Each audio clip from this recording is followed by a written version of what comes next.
반갑습니다. 송주준입니다. 이화영에 대한 1심 재판 결과가 나오고 난 뒤에 많은 분들이 정말 환호성을 지르셨을 것 같습니다. 자, 근데 이런 모습 보면은 안타깝다라는 생각도 들죠. 당연히 유죄가 나와야 되는 게 유죄가 나왔다라 그래가지고 우리가 안도의 한숨을 내쉬어야 되는 거. 이게 사실상 지금까지 사법부에 대해 가지고 얼마나 국민적인 불신이 높았는가를 보여주는 또 모습 아니겠습니까? 우리가 괜히 뭐 사법부를 지금 뭐 비판하고 그랬던 것이 아니라 유청원의 케이스만 봐도 그렇지 않습니까? 자기가 지 입으로 위중교사가 범죄 혐의가 소명이 됐다라고 얘기를 해놓고 구속을 안 시켜요. 그리고 또 이 똑같은 사안에 대해 가지고 이 지금 대북 방북 문제 같은 경우는 그때 당시 유창훈이가 뭐라고 했습니까? 혐의 소명이 아직까지 부족하다라는 식으로 얘기했거든요. 사실상 아직까지 해결해야 되는 문제가 많다라는 식으로 얘기를 했었는데 똑같은 사안에 대해서 똑같은 증거를 놓고서 왜 도대체 이렇게나 판사끼리 다른 결과가 나와야 되는 것인지 그것 또한 마찬가지로 우리가 납득이 잘 안 되는 부분이죠. 뭐 어쨌거나 저쨌거나 여의도에 그래도 황태자처럼 군림하고 있었던 이재명이가 슬슬 이제 폐쇄자의 길로 접어들고 있다라고 우리가 볼 수 있을 것 같습니다. 눈에 띄는 것은 벌써부터 정치인들이 이 이재명의 그리고 이화영의 이 재판 결과에 대해서 보이고 있는 반응인데요. 뭐 오늘 일단 우리가 오세훈 시장이랑 한동훈 위원장 두 사람의 이제 그 반응도 보겠습니다만 먼저 일단 눈에 띄는 것은 조국혁신당의 반응입니다. 일전에 제가 한번 말씀을 드렸습니다만 하필이면 공교롭게도 이게 정말로 하필이면 공교롭게도인지는 모르겠지만 이화영에 대한 1심 재판 결과가 나오고 난 뒤에 조국이 페이스북에다가 어떤 글을 썼습니까? 커피를 마시면서 망중한을 즐기고 있다라고 하는 글을 올렸습니다. 물론 우리가 익히 조국이라고 하는 사람이 어떤 사람인지 알고 있죠. 사실상 소시오패스 아닙니까?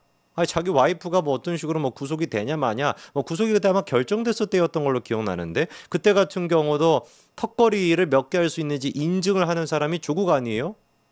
저는 그게 암만 생각해도 아직도 생각해도 이해가 잘 안 되는데 여러분들은 만약에 여러분의 그 와이프분이나 남편분께서 구속이 됐다라고 한다면 턱걸이 인정하는 거 그런 거 몰릴 그런 신경이나 쓰이겠습니까? 정신이 그냥 막 혼미해져 있겠지. 그러니까 하나같이 그냥 민주당 쪽에 있는 인간들 보면은 가족에 대한 어떤 그 애정이나 가족에 대한 그런 건 뭐 아예 없는 것 같아요. 이화영 와이프 같은 것도 마찬가지 아닙니까? 이화영에 대한 관심은 뭐 안중에도 없잖아요. 어? 무슨 뭐 이재명에 대한 그런 거 개딸로서 그냥 이재명에 대한 생각으로만 가득 차 있지. 그 남편에 대한 존중, 남편에 대한 어떤 방어 이런 건 아예 관심도 없지 않습니까? 이재명 본인 스스로는 뭐 말해서 뭐 하겠습니까? 지 아들도 남이다 뭐 이딴 식으로 얘기를 해버리는 인간인데. 그래서 앞으로 조국혁신당의 조국이 어떤 식으로 이재명에 대해 가지고 틈틈이 지금 이제 틈을 노리고 들어갈 것인지 한번 지켜봐야 되겠죠.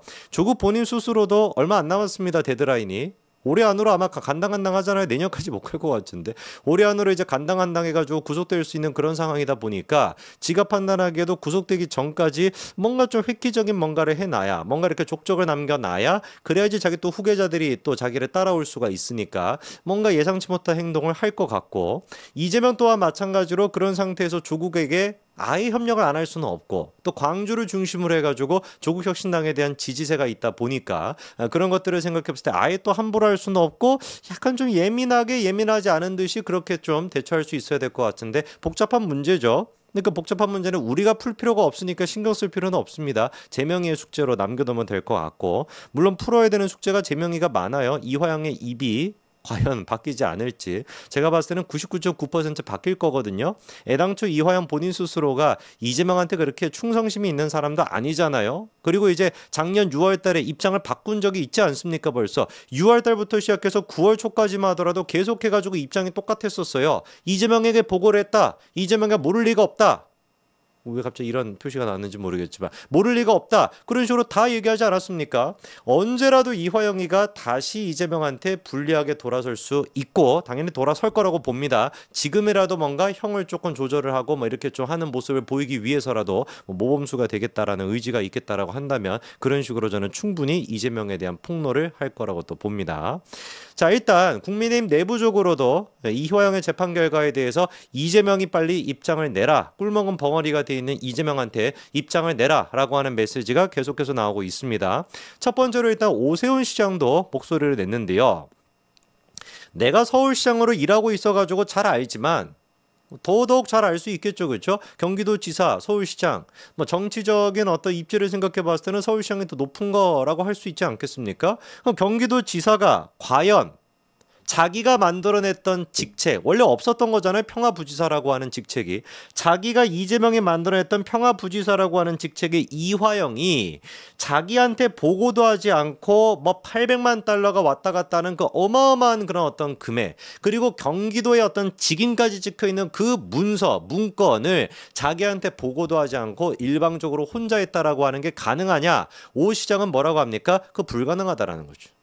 이 정도 규모의 중대한 사안을 지사 몰래 부지사가 처리한다라는 것은 있을 수도 없는 일이다. 대장동, 백현동, 대북송금 등등 이재명 지사 옆에는 기이한 일들만 일어나는 것이냐, 이렇게 오 시장이 또 직격하고 나섰습니다. 아무래도 이제 오 시장 같은 경우도 슬슬 차기 대권 후보로서 자기 입지를 다져 나가야 되겠죠. 시간이 뭐 많지가 않습니다. 지방선거까지가 사실 서울시장의 임기니까 별로 안 남았죠. 그 전까지 아마 오세훈 시장이 이재명을 때리는 이 목소리가 더 많이 나올 거라고 예상이 되고요. 한동훈 전 위원장 같은 경우는 좀 눈에 띄는 모습이 있었습니다.